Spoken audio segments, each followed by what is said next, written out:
आप अब जो भी बच्चे हैं जो भी यूपी बोर्ड 12th में आए हैं, है ना, 10th 11th पास करके वो 12th में आ चुके हैं, मैं उनसे ये कहना चाहता हूँ बेटा कि आप पढ़ो मत, आपका पढ़ना बेकार है और मेरा पढ़ना बेकार है। मुझे जी ऐसा क्यों कह रहे हो तुम?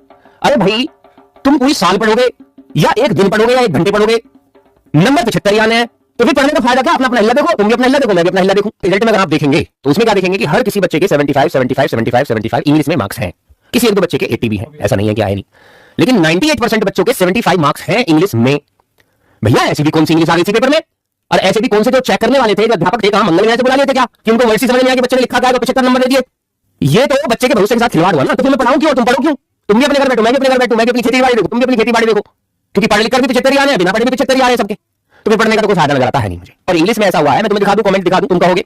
कल मैंने एक वीडियो बनाई थी इसके ऊपर, आप देखेंगे कि भाई मैं तो सोच रहा था एक दो बच्चा हुआ ठीक है, लेकिन यहां पता चला कि सर फ्रेंड के 75 है, सारे फ्रेंड के 75 है, जितने फ्रेंड है। सीधे आगे देखो सर हमारी पूरी क्लास के इंग्लिश में 75 है, पूरी क्लास के इंग्लिश में 75 भाई है। अंग्रेजी का पेपर था, फारसी का पेपर था, बालक कर ही ना पाए।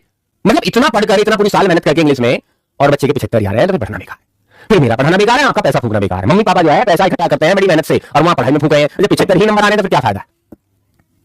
अब कोई कह रहा कि मैं 90 का करके आया, कोई कह रहा 95 का, एक कह रहा मुझसे कि मैं तो करके ही ना आया, फिर भी मेरे 75 आ गए। भाई वाह, बहुत बढ़िया यूपी बोर्ड, बहुत बढ़िया, क्या गजब हो गया भाई, माहौल ही बना दिया तुमने तो, बहुत बढ़िया।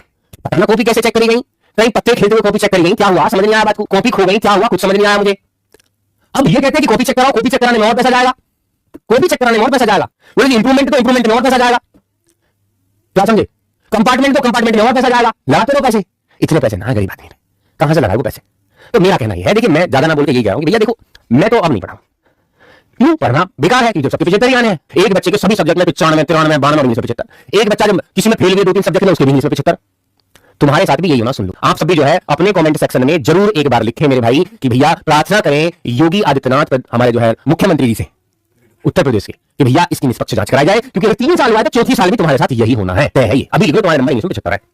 कमेंट सेक्शन में आप इनको प्रार्थना करिए, सभी बच्चे प्रार्थना करिए और इस क्लास को शेयर करिए, इस बात को शेयर करिए ताकि ज्यादा से ज्यादा बच्चे से देखें और ये बात हमारे सर तक पहुंच जाए। कैसे पहुंच जाए इन तक? मुझे लगता है इन तक बात ही नहीं पहुंची, ऐसा काम होता ही नहीं कभी भी, ये बस ऊपर ऊपर से मामला बन गया है। इन तक अगर बात पहुंच जाती तो दिक्कत ना होती, क्योंकि बच्चों के साथ ये खिलवाड़ नहीं कर सकते, मुझे इतनी उम्मीद है।